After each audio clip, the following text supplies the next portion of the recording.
Hi guys, welcome back to my channel. My name is Louisa. If you're new, don't forget to subscribe, and if you're coming back, welcome back. So some of you might have caught the first Teal Swan video that I did, which was probably more than a month ago. And if you did, then that's great. We can just continue on from where I left off there.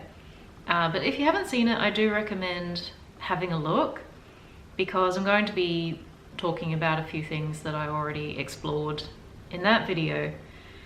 Why did it take me so long to get around to doing this one?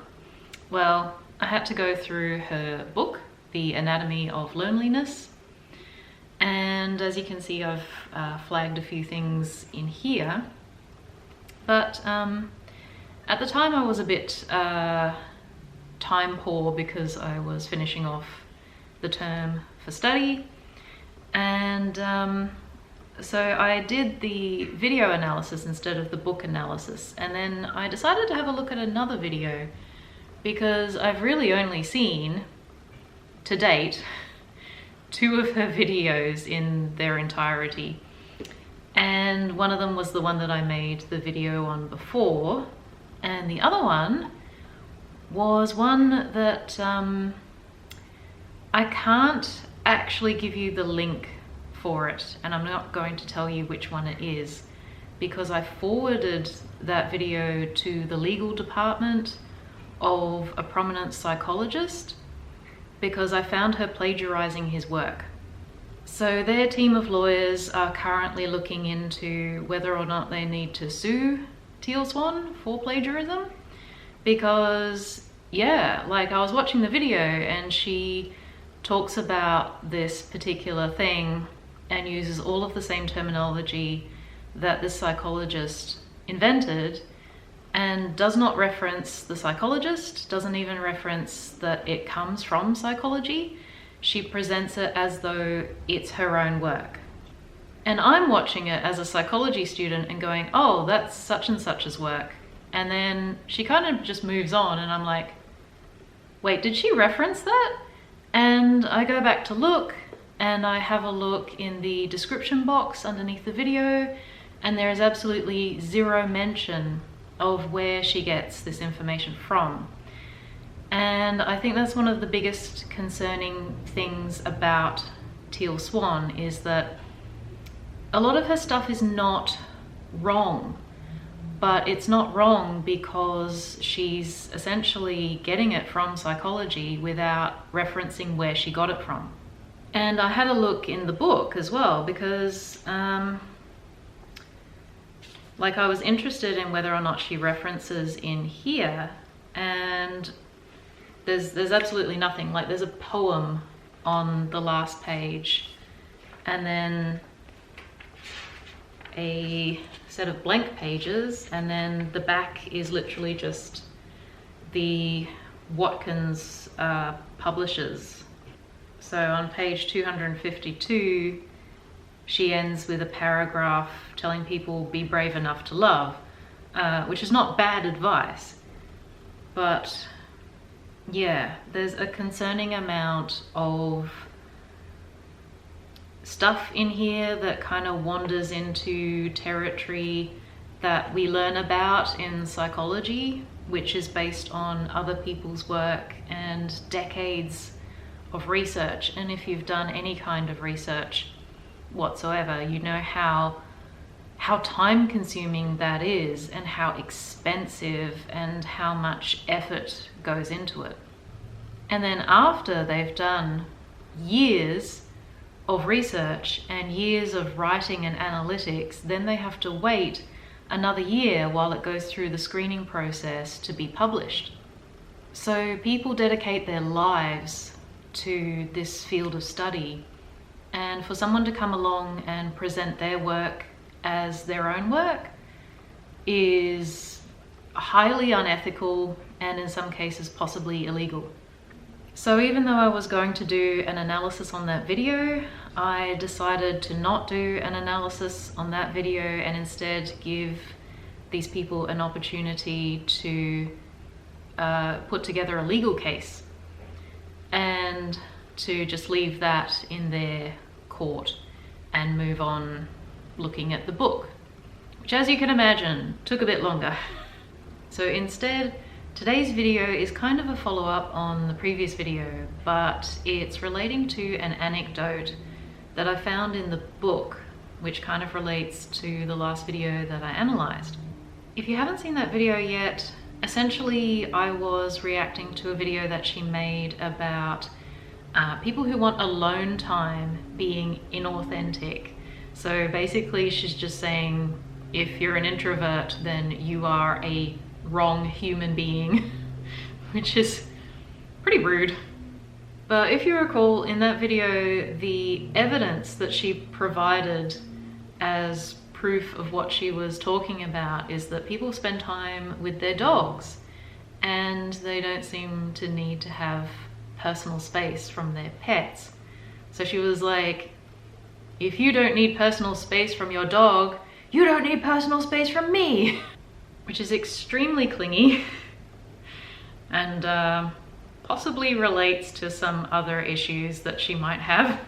She touched on similar things in this book as well, where she talks about like inauthenticity and needing alone time and things like that. So yeah, this book is kind of related to that video as well. Now, obviously I can't diagnose Teal Swan as having any kind of mental disorder or personality disorder, although I have read that she was previously diagnosed with borderline, and I can see that. But what I would say is that in a lot of her work there are red flags. And this anecdote that I found in her book, I think, is a really good example of the red flags that you might see in sort of cluster B type people. So narcissism, borderline, that sort of thing. And it's how people with these issues relate to pets.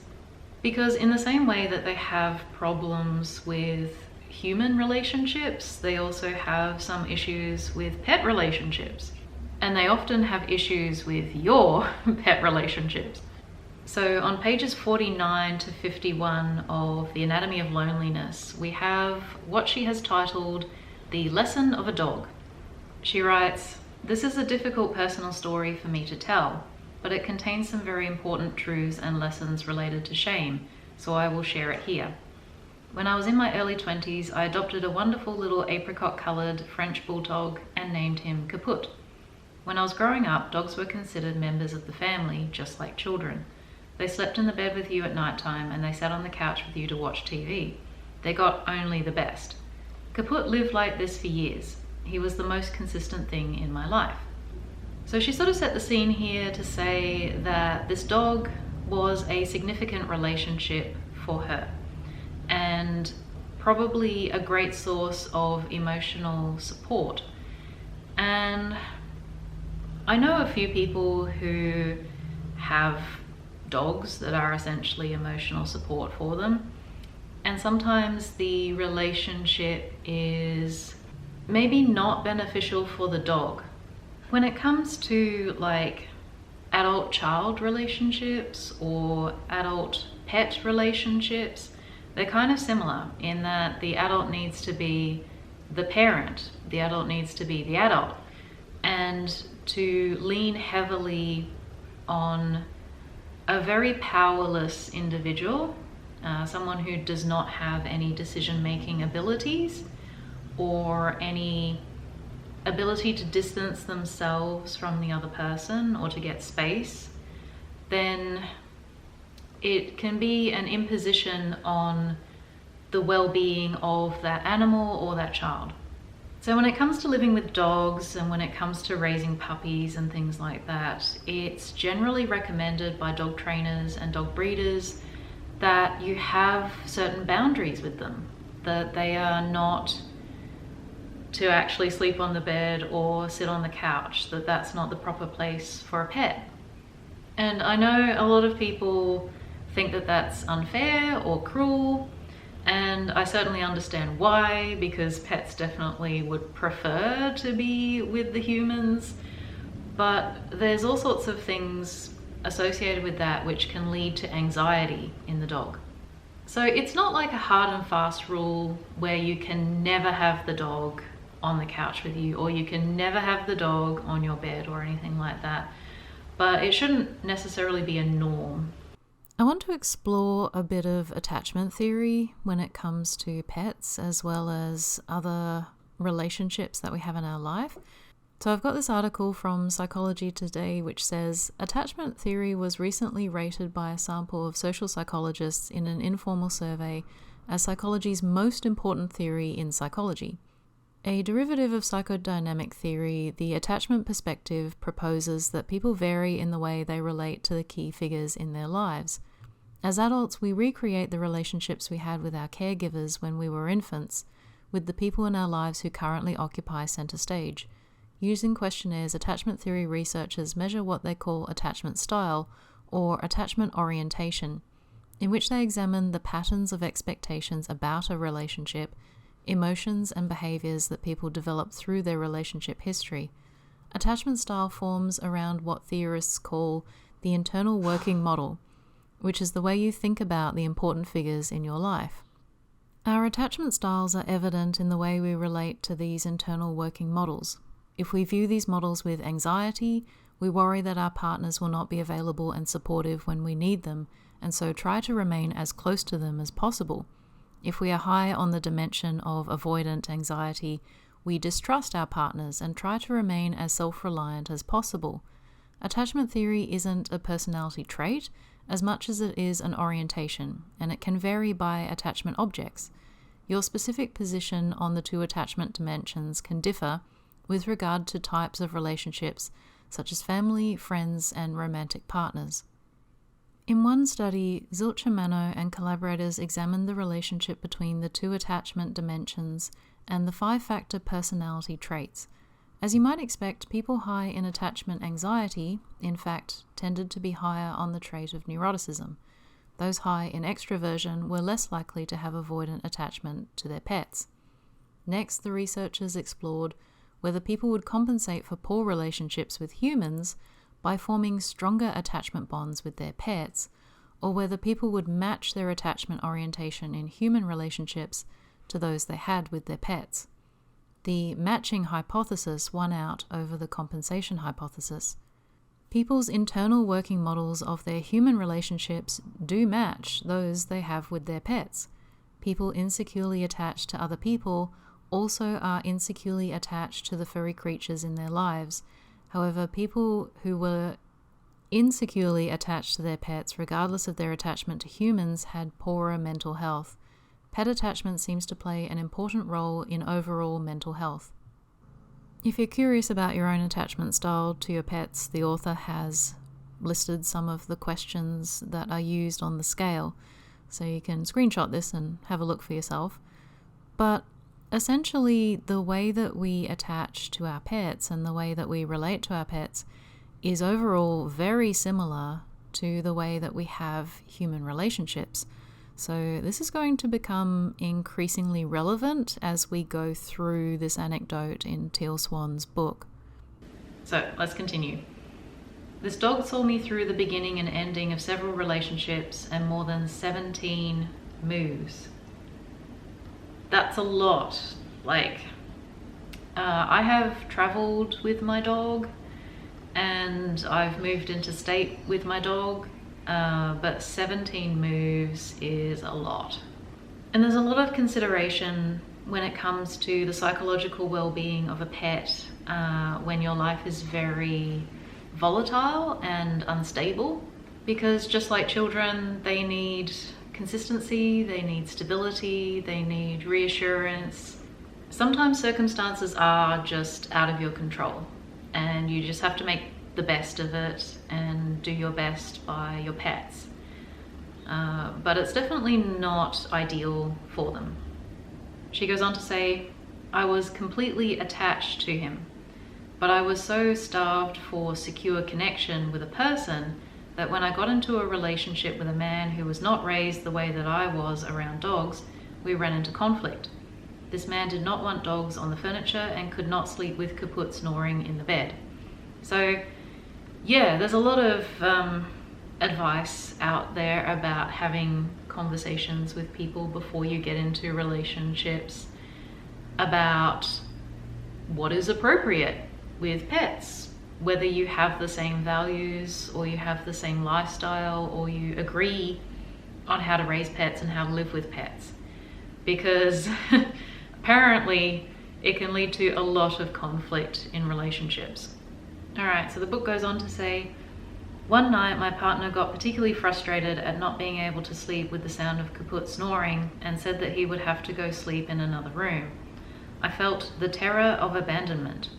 Being a person who suffered from extreme separation anxiety, I was in a position of having to choose between the feeling of abandonment and all the terror that it evokes, or putting my dog in a different room with someone who could sleep with his snoring. I told myself that Kaput would feel confused but okay sleeping somewhere else as long as he was with someone. So I took him to sleep with a fellow community member, Graciela. My conscience felt terrible, but less terrible than the terror of being alone in my primary relationship by my partner. Kaput still followed me around the house as usual and cried when I left the house. So it's great that Teal has some self-awareness about her separation anxiety and her attachment issues and her fear of abandonment. So that would certainly corroborate the accounts of her being diagnosed with borderline, and you know, if that's something that she's working on, then that's great. It sounds like her dog also suffers from separation anxiety if he follows her around the house and freaks out when she leaves. This is an article from veterinarians.org which talks about the causes of separation anxiety in dogs. And it says, while dogs of certain breeds are genetically predisposed to separation anxiety, in others the anxiety is caused by a traumatic event. For example, spending time in a dog boarding facility or kennel. Here is a list of the causes of separation anxiety in dogs. Number 1, change of household membership. If you are a dog owner, then you know firsthand just how sensitive our dogs are. They bond with members of the family and individuals who they see on a regular basis. Number 2, changes in schedule. As creatures of habit, dogs like their schedules and sticking to them. Therefore, when there are changes in the typical day-to-day schedule, it can lead to symptoms of separation anxiety in dogs. Number 3, abandonment. Separation anxiety in dogs is often caused by abandonment. A dog that has been in and out of kennels is likely to have separation anxiety due to fear that the owner won't return. Number 4, lack of integration into household. Improper integration into the household may cause separation anxiety in dogs. If a puppy is confined to a crate the first time it is brought into its new home, it may become anxious. And the last one is moving. A change in living arrangements, moving to another house or city, is a common cause of separation anxiety in dogs. Dogs form strong bonds with their surroundings, and changes can wreak havoc on their emotional well-being. And this is why you kind of need to have these boundaries with dogs. Because if you have too reliant an attachment, a very intense emotional attachment, if you essentially engulf your dog, then they start to feel responsible for you. And when you are not in their sight, they fret. And then when you do try to get some separation from them in the form of maybe getting them to sleep in a different room, then you're dealing with intense separation anxiety that you have triggered in the dog. And that needs to be dealt with properly, whether you get them medication to help them manage the anxiety or put in a whole bunch of training and different mechanisms to reassure them. There's a lot of work that has to go into helping a dog to process those sorts of changes. And it sounds like Teal prioritized her own issues above the well-being of her dog. And perhaps that's something that she's working on, perhaps that's something that she is acknowledging so that she can manage it and work on it. But I'm not sure, because the story goes on and it seems like the whole point of the anecdote is to deal with shame in a way where it's like, okay, I feel shame about doing something, so I'm just going to make excuses for what I did so that I no longer feel shame for it. Rather than actually saying, you know what, that was the wrong thing to do, and I need to make sure that I never do anything like that again, and I need to make sure that I deal with my emotional issues so that these things don't impact other people or impact other creatures in the future. Before we go too much further, I want to talk about emotional dependency.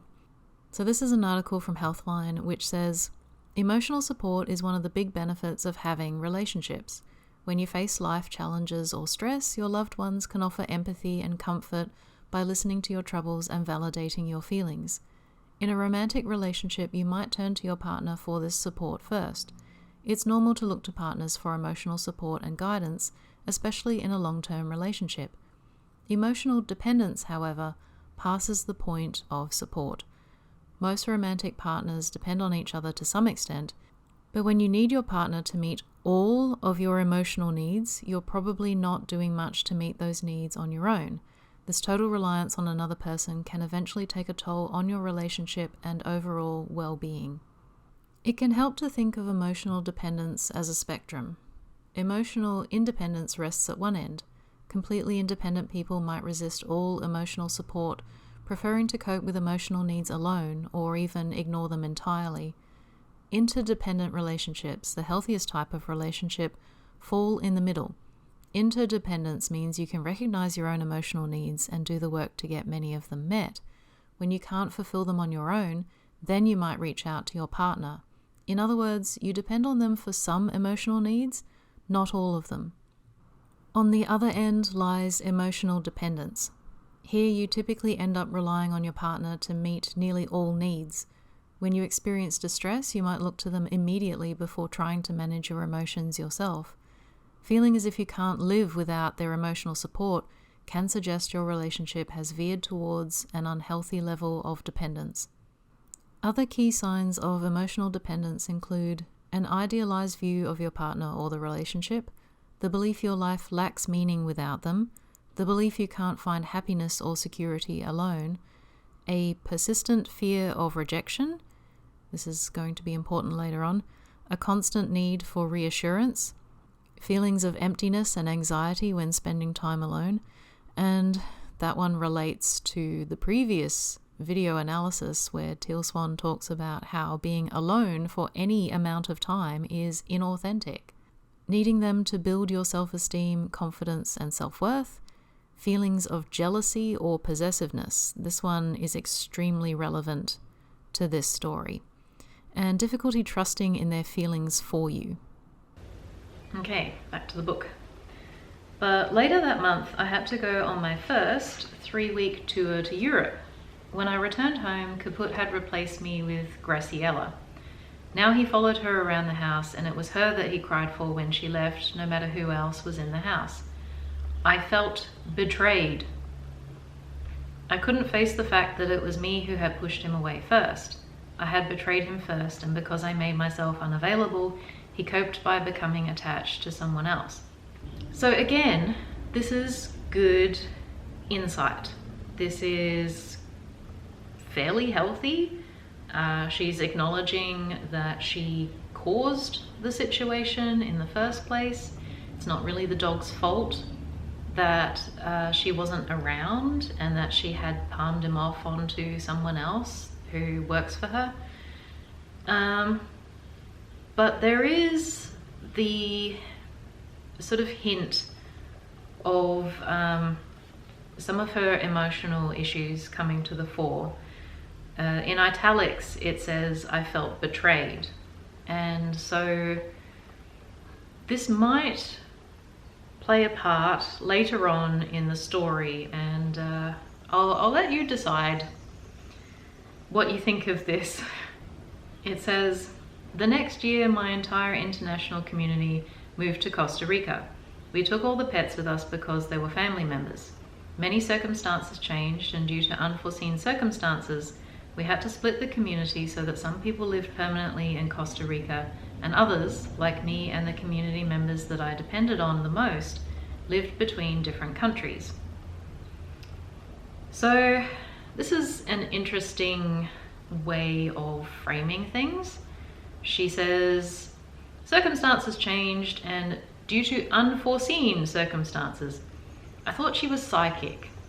Like I thought that this was part of her brand, is that she knows the future and is making decisions based on that.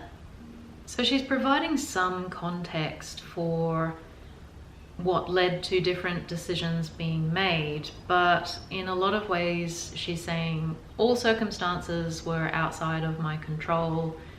Who lived where was not my decision, even though this is literally her company, this is her business, and these are her employees. So I'm skeptical of that. She goes on to say, one of these community members straddling the divide was Graciela. Was this due to unforeseen circumstances, or was this due to a decision that Teal made? She doesn't really say. She goes on to say, the government does not recognize animals as equal to humans. Oh, the big bad government. And so they made it nearly impossible, as well as traumatizing, to travel back and forth between countries with animals. Yes, because there are quarantine restrictions and trafficking. The best scenario seemed to be to leave Kaput in Costa Rica with the permanent members of the community. Graciela decided this would be okay to do as long as people took good care of him. So, best scenario for Kaput. Graciela decides, does she though? Think of it this way. You have a job and your employer says to you, I need you to travel as part of your role in the company. If you don't have a job. And then it's up to you to decide, essentially, whether you have a job or not. But at no point do you have any ability to take the dog with you. Like, it's not your dog. You don't own it. It would be illegal to quit your job and take your boss's dog with you. So I don't know what choices she believes her employees have in these situations. Yeah, so let's just continue with the anecdote. When Graciela left, Kaput suffered immensely. He cried for her for weeks and stopped eating. He was suffering from abandonment trauma.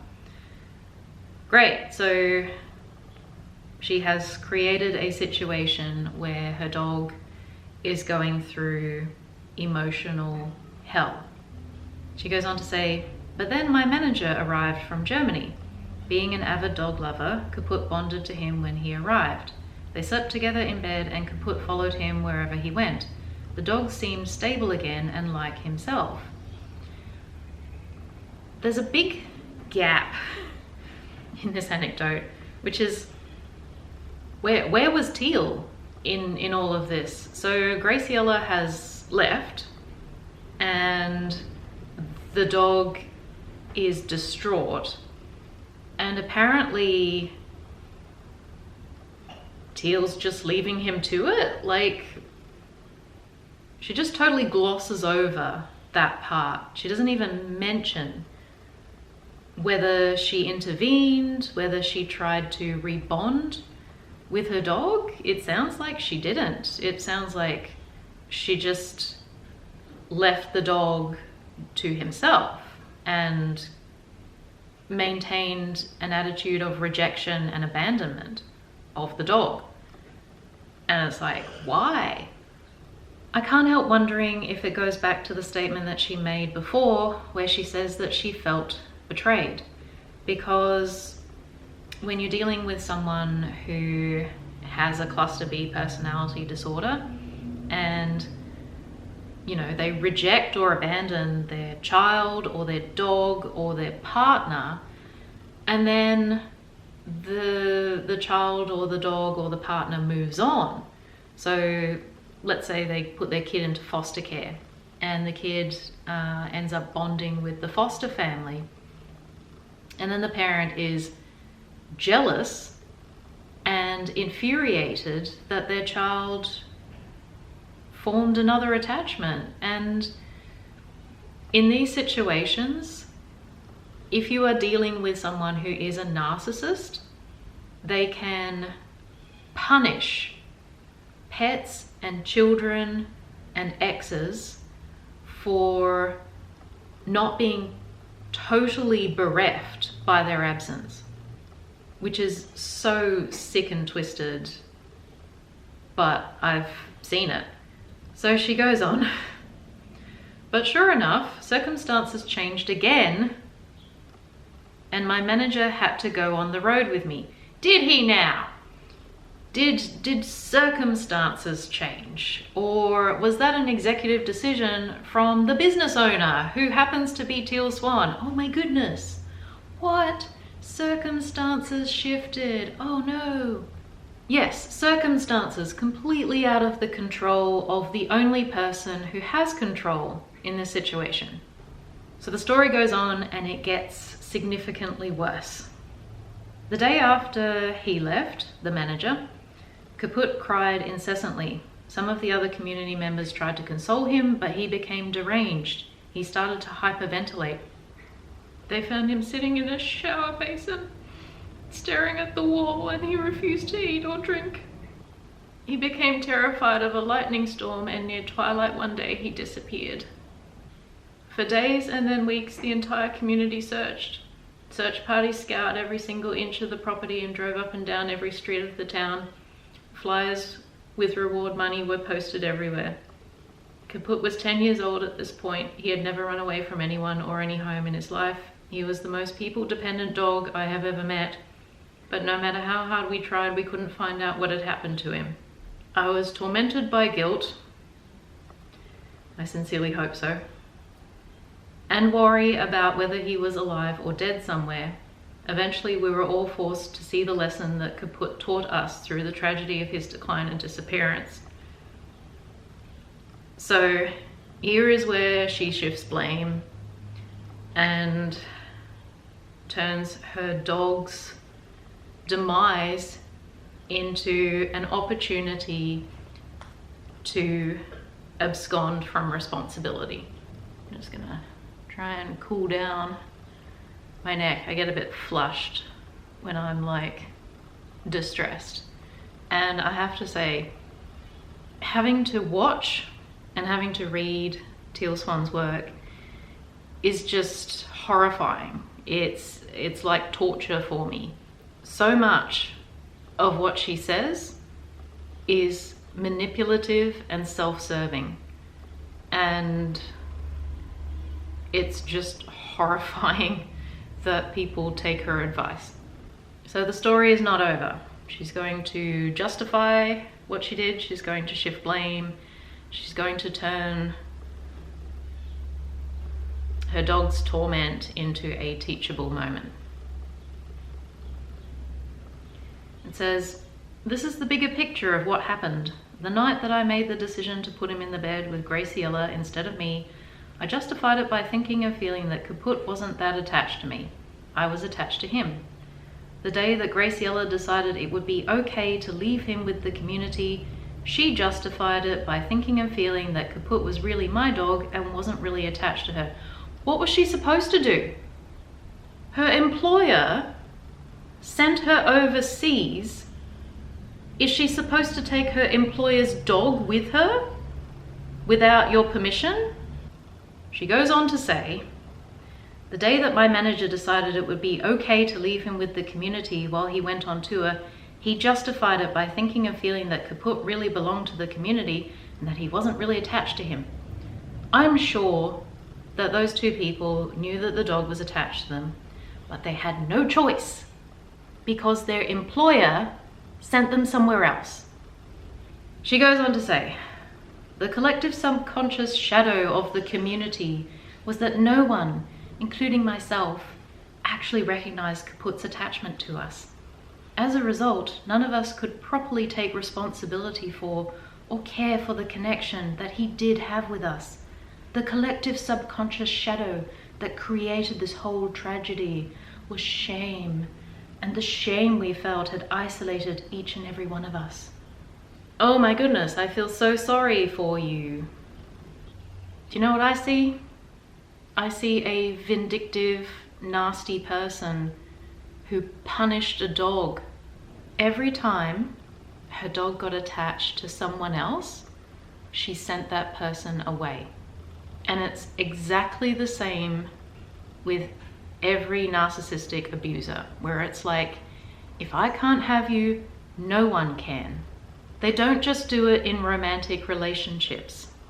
They do it with pets. They do it with children. And you should not be taking mental health advice from someone who is as disturbed as that.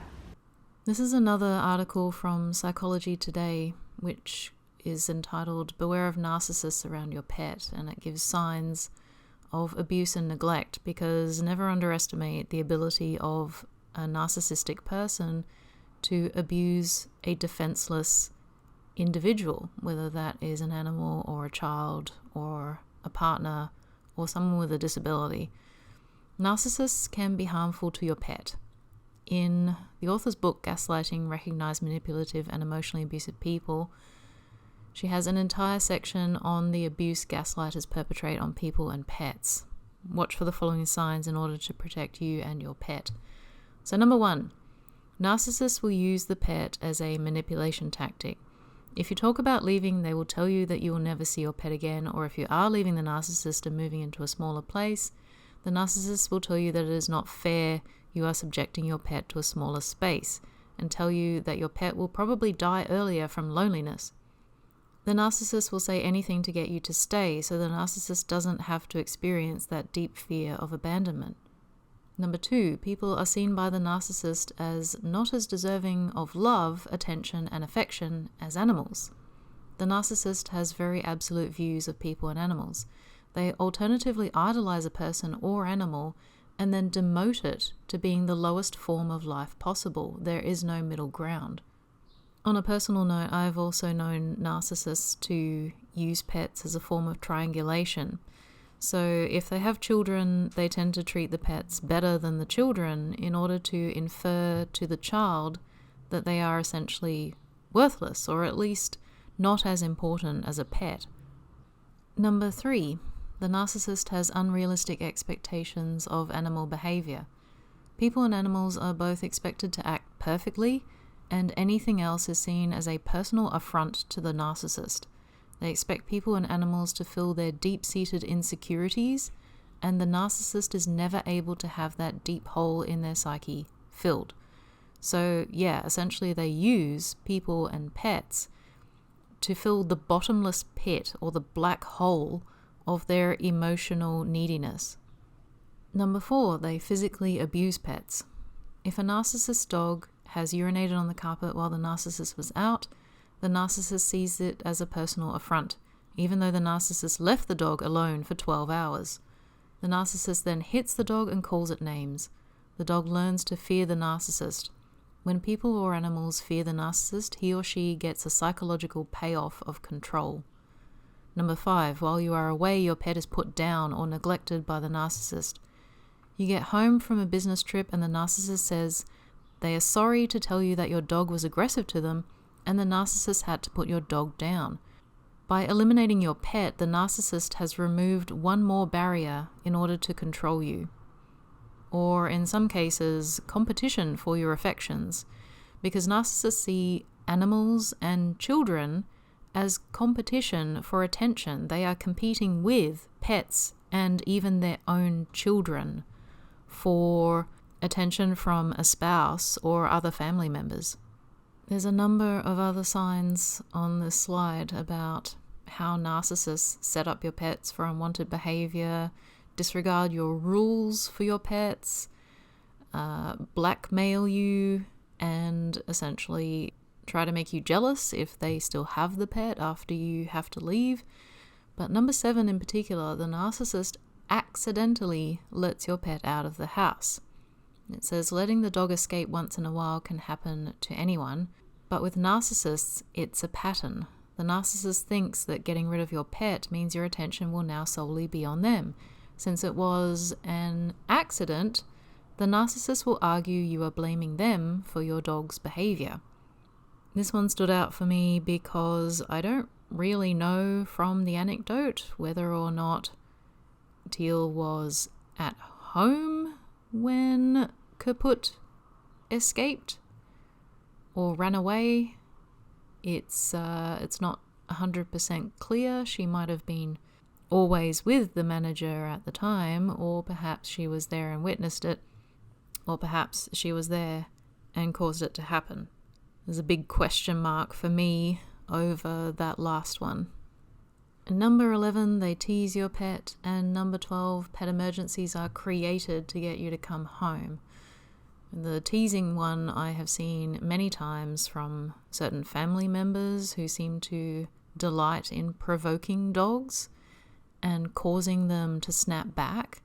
It's either just malicious delight with bullying an animal, or it's actually like wanting them to do something bad so that they can tell you to get rid of your pet.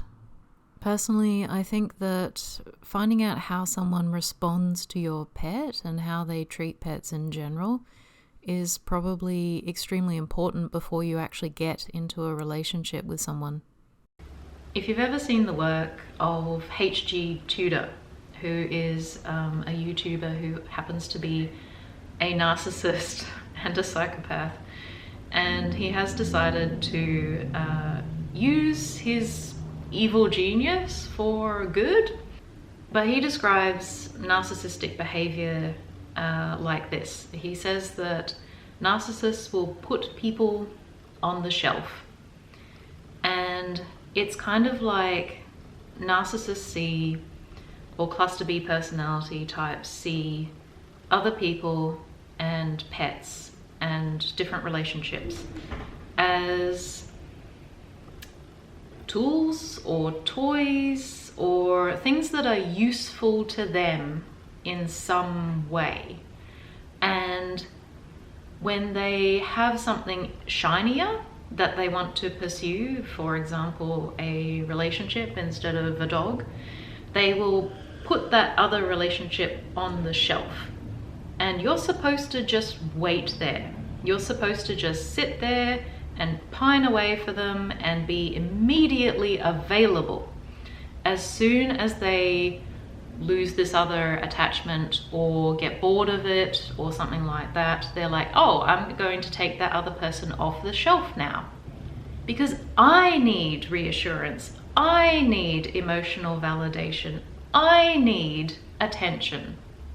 At no point do they care how anyone else feels.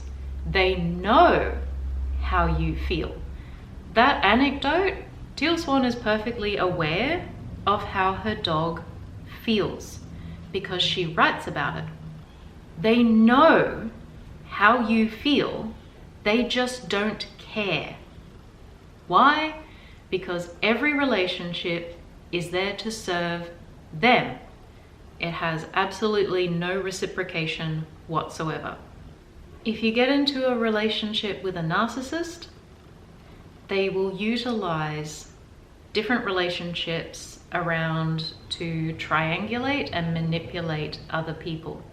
So pets, children, family members, work relationships and colleagues, literally anything and everything at their disposal to control the people around them. So as you can see from that article, they utilize pets in a lot of different ways. Sometimes they are wanting the pet to give them lots of attention and reassurance, and sometimes they're using the pet to triangulate other people and manipulate other people, and sometimes they are jealous of the pet because the pet is getting attention from other people, or the pet is giving attention to other people, and they can't stand it. They can't stand not being the only person who gets attention. And it prompts them to do really horrific things. So while they might play up all of this stuff for sympathy, it's sympathy for themselves. It's not sympathy for the people who they have completely destroyed along the way, or the people that they have put through living hell.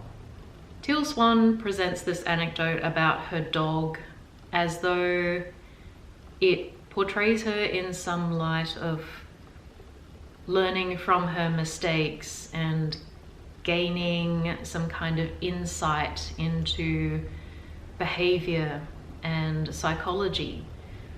But it reveals a lot more about her than she probably realizes. And the picture that it paints is very disturbing. So, like, personally, I would not trust someone like this, someone who seems to steal other people's ideas and work, and who also seems to be extremely petty and vindictive when it comes to pets. Like, that's a level that borders on psychopathy. Alright guys, I feel like I should apologize for actually telling you that story, because it's so distressing, and maybe I should put a trigger warning at the start of this video. I'm not really sure. So that's probably the last that I'm going to analyze Teal Swan, because it's just distressing. It's actually really disturbing. Let me know your thoughts in the comments. Don't forget to like and subscribe, and I will see you later with hopefully something a little bit less traumatic.